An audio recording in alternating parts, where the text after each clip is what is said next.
Here we are already, part 10 of our conversation with John Helliwell of Supertramp.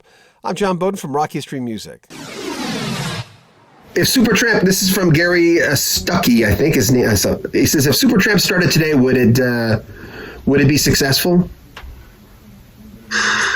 I know that's hard.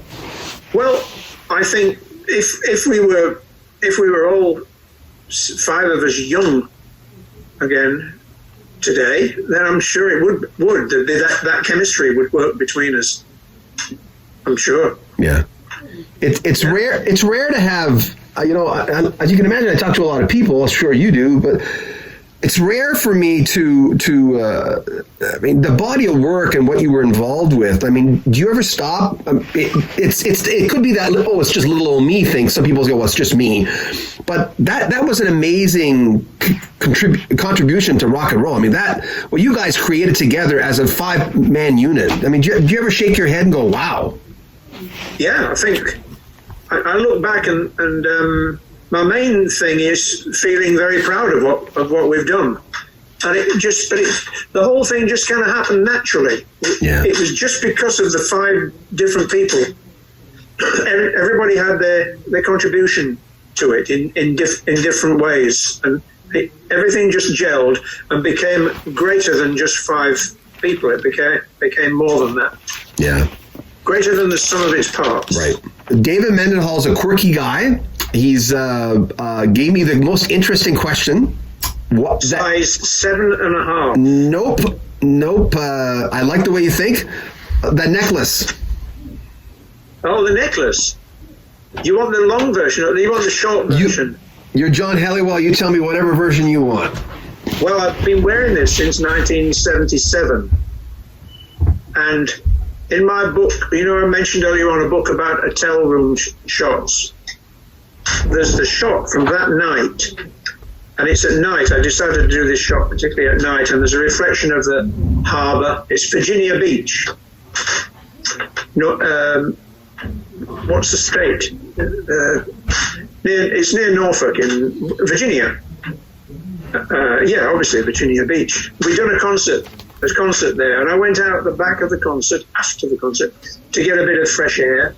And there was a couple of people around, and this guy came up and he said, "Is Rick or Roger coming out?" I said, "Well, I don't know, Anyway, we got talking. We'd been talking for about 5 minutes, 10 minutes, and he went like this. He said, "I'd like you to have this." He passed me this lapis lazuli pendant, and he said, "I made it." And he said, "I think it's going to be really good for you." He said, and his rationale was, he said, "I think you are the conduit through which the talents of Rick Davies and Roger Hodgson had sort of channeled." And he said, I think that it would be really good for you, this pendant. So I took it off him and said, "Well, thank you." And I put it on. And I've virtually never taken it off since.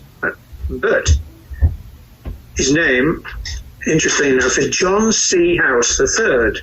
So I remember that, and I think I must have got his address. This is way before internet and all that business. I had his address, and the next year, one morning at home, the chain broke, and so I left it at home, and I went out on my motorcycle. Uh-oh. I had a motorcycle accident. And so I came back home and thought, I better get this on. So I got a bit of string, put it on, and then replaced the bracelet, the chain. And the next year I wrote to him saying, "Great, man, I really wear this, really happy wearing this." And the letter was returned to sender, address unknown, lost him. So then I lost him for about 35 years. But through the wonders of modern technology, about 10 years ago, I sent messages to newspapers in Virginia Beach and told my story, and they managed to find him. And he moved to a different state. He's a clinical psychologist, and he's doing this. And so we've kept in touch. But it's become my good luck my good luck charm, and so I just wear it all the time. Okay, I've got to tell you, that's one of the best stories I've ever heard. That is an amazing. My God! It's a good story, and I was in touch with him a couple of weeks ago on the internet. Yeah, and it's good. He's a friend of mine. I've never seen him since that one night in 1977. But it's good. All this communication nowadays is really good. So that necklace has seen much. Yes, it's been on me continuously, except for half a day in 1978 when I had the accident. Touching on the Boer War and improvise. Speaking of improvisation, the Lads in their hundreds. Another song I really, really liked. Now that I heard on an album by a group called Quirkus, and it's just three guys: piano, saxophone, and a singer. June Tabor, the singer. And I thought, I've always wanted to play that tune since I heard them do it. I've heard other versions of it, and then there's a history there in that the tune was written. It was written about the Boer War and put to music by a guy who died in the First World War. So there's a lot of tragedy there. And the song's about the young lads all going down to the fair. I suppose it'd be the pub nowadays, or the club, and having a few drinks before they went off to war, and sadly, half of them never came back. Yeah, so what we decided to do with that, we were just messing around in a rehearsal, and we hadn't done an arrangement, and so I just said, well, let's just try it with John, the organist, and then let's just have the cello sounds nice and mellow. Let's just, the three of us, see what we could come up with. And so it sounded good, so I said, hold it, that's it.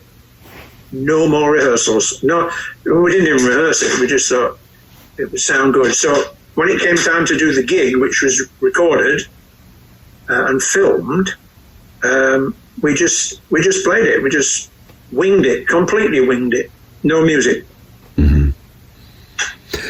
That's what's great about playing with really good musicians, is that sometimes you can do that. Yeah. Make sure you comment on our videos, subscribe to our channel, and share our videos. And buy a t-shirt, help support our channel, link in the description of this video. I'm John Beaudin from Rock History Music.